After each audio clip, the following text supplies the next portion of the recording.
ایک خوبصورت اور گھنے جنگل میں رنگین پروں والا ایک مور رہتا تھا جس کا نام شیرو تھا۔ شیرو اپنی دلکشی اور خوبصورت پروں کی وجہ سے پورے جنگل میں مشہور تھا۔ جب وہ اپنے پر پھیلاتا تو اس کے پروں میں نیلے، سبز اور سنہری رنگوں کی ایسی بہار نظر آتی کہ جیسے کوئی کوسے خزاں زمین پر آ گئی ہو۔ جنگل کے تمام جانور اور پرندے شیرو کی خوبصورتی کی تعریف کرتے تھے، لیکن شیرو ہمیشہ ایک کمی کو محسوس کرتا تھا۔ شیرو کی یہ حسرت تھی کہ وہ اڑ سکتا۔ وہ روزانہ دوسرے پرندوں کو دیکھتا جو آزادانہ اڑتے اور آسمان کی وسعتوں میں گم ہو جاتے۔ شیرو سوچتا کہ اگر وہ بھی اڑ سکتا تو وہ پورے جنگل کا نظارہ اوپر سے کرتا اور بادلوں کے درمیان سے گزر کر دور دراز کے علاقوں تک جا سکتا، لیکن وہ جانتا تھا کہ مور قدرتی طور پر زیادہ اڑ نہیں سکتے اور اسی وجہ سے وہ اپنی اڑنے کی حسرت دل میں لیے خاموش بیٹھا رہتا۔ ایک دن شیرو اپنے دوست چڑیا اور مینا کے ساتھ بیٹھا تھا۔ وہ دونوں ہوا میں اڑتے ہوئے درختوں پر کھیل رہی تھیں اور شیرو نیچے زمین پر بیٹھا انہیں دیکھ رہا تھا۔ اچانک چڑیا نے شیرو سے کہا، شیرو، تم کیوں ہمیشہ افسردہ رہتے ہو؟ تم تو سب سے خوبصورت ہو، پھر بھی تمہاری آنکھوں میں ہمیشہ اداسی کیوں ہوتی ہے؟ شیرو نے آہ بھرتے ہوئے کہا، چڑیا، تمہیں کیا معلوم؟ تم تو جب چاہو آزادانہ اڑ سکتی ہو، لیکن میں نہیں۔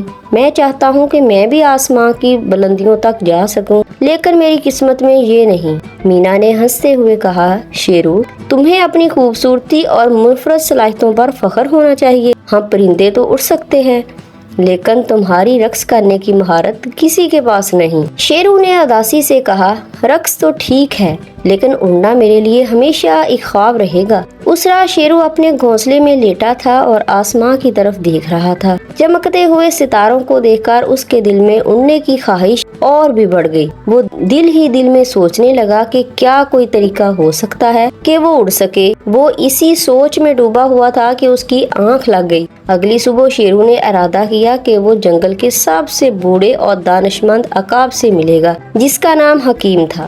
حکیم عقاب پورے جنگل میں اپنے علم اور دانشمندانی کے لیے جانا جاتا تھا اور تمام جانور اور پرندے اس سے مشورہ لینے آتے تھے۔ شیرو نے حکیم کے پاس جا کر ادب سے کہا، حکیم صاحب، میں آپ کے علم کا قائل ہوں، کیا آپ میرے لیے کوئی حل بتا سکتے ہیں کہ میں اڑ سکوں؟ حکیم نے غور سے شیرو کی بات سنی اور پھر دھیرے سے مسکرا کر کہا، شیرو، اڑنا تمہارے لیے مشکل ہے لیکن ناممکن نہیں۔ اگر تم واقعی اڑنا چاہتے ہو تو تمہیں خود پر یقین رکھنا ہوگا اور اپنی محنت سے یہ ممکن کرنا ہوگا۔ شیرو حیران ہو کر بولا، کیا واقعی میں اڑ سکتا ہوں؟ حکیم نے کہا، ہاں، لیکن تمہیں اپنے جسم کو مضبوط بنانا ہوگا اور مسلسل کوشش کرنی ہوگی۔ تمہیں اپنے پروں کو مضبوط بنانے کی مشق کرنی ہوگی اور بلند مقامات پر چڑھنا ہوگا تاکہ تمہاری طاقت بڑھ سکے۔ شیرو کو امید کی کرن نظر آئی۔ اس نے فوراً حکیم کی باتوں پر عمل کرنے کا ارادہ کر لیا اور ہر روز مشق کرنے لگا۔ وہ پہلے پہاڑوں کی چھوٹی چوٹیوں چڑھنے لگا اور اپنے پروں کو زور سے پڑپڑانے کی مشق کرتا رہتا۔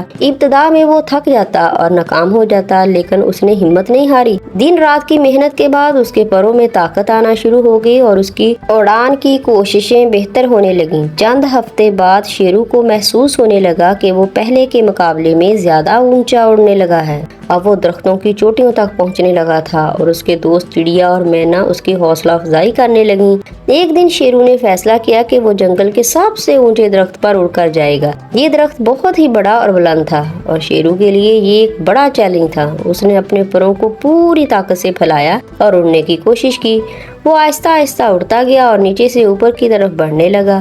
اس کی سانسیں تیز ہو رہی تھیں، لیکن اس نے ہمت کو ٹوٹنے نہیں دیا۔ وہ مسلسل اڑتا رہا یہاں تک کہ وہ درخت کی چوٹی تک پہنچ گیا۔ درخت کی چوٹی پر پہنچ کر شیرو نے نیچے دیکھا، پورا جنگل اس کے سامنے تھا اور پہلی بار اتنی بلندی سے جنگل کو دیکھ رہا تھا۔ بادل اس کے قریب تھے اور ہوا کی خوشبو اس کے پروں سے ٹکرا رہی تھی۔ اس کے دل میں خوشی کی لہر دوڑ گئی۔ اب شیرو نے خود کو مکمل طور پر آزاد محسوس کیا۔ اس نے نیچے موجود اپنے دوستوں کو پکارا اور کہا، دیکھو، میں اڑ سکتا ہوں، میں نے اپنے خواب کو حقیقت بنا لیا۔ نیچے سے چڑیا، مینا اور باقی پرندے خوشی سے چیخنے لگے اور شیرو کو مبارکباد دی۔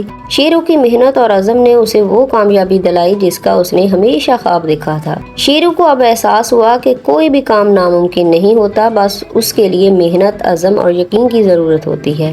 اس نے یہ سیکھا کہ کبھی بھی اپنی صلاحیتوں کو کمتر نہیں سمجھنا چاہیے اور ہمیشہ خود پر بھروسہ کرنا چاہیے۔ اس دن کے بعد شیرو جنگل کے تمام جانوروں کے لیے ایک مثال بن گیا۔ ہر کوئی اس کی کہانی سن کر یہ سیکھتا کہ کامیابی کے لیے محنت اور صبر کا ہونا ضروری ہے۔ شیرو اپنی نئی صلاحیتوں کو غرور کی بجائے عاجزی سے استعمال کرنے لگا اور ہمیشہ دوسروں کی مدد کرنے کے لیے تیار رہتا۔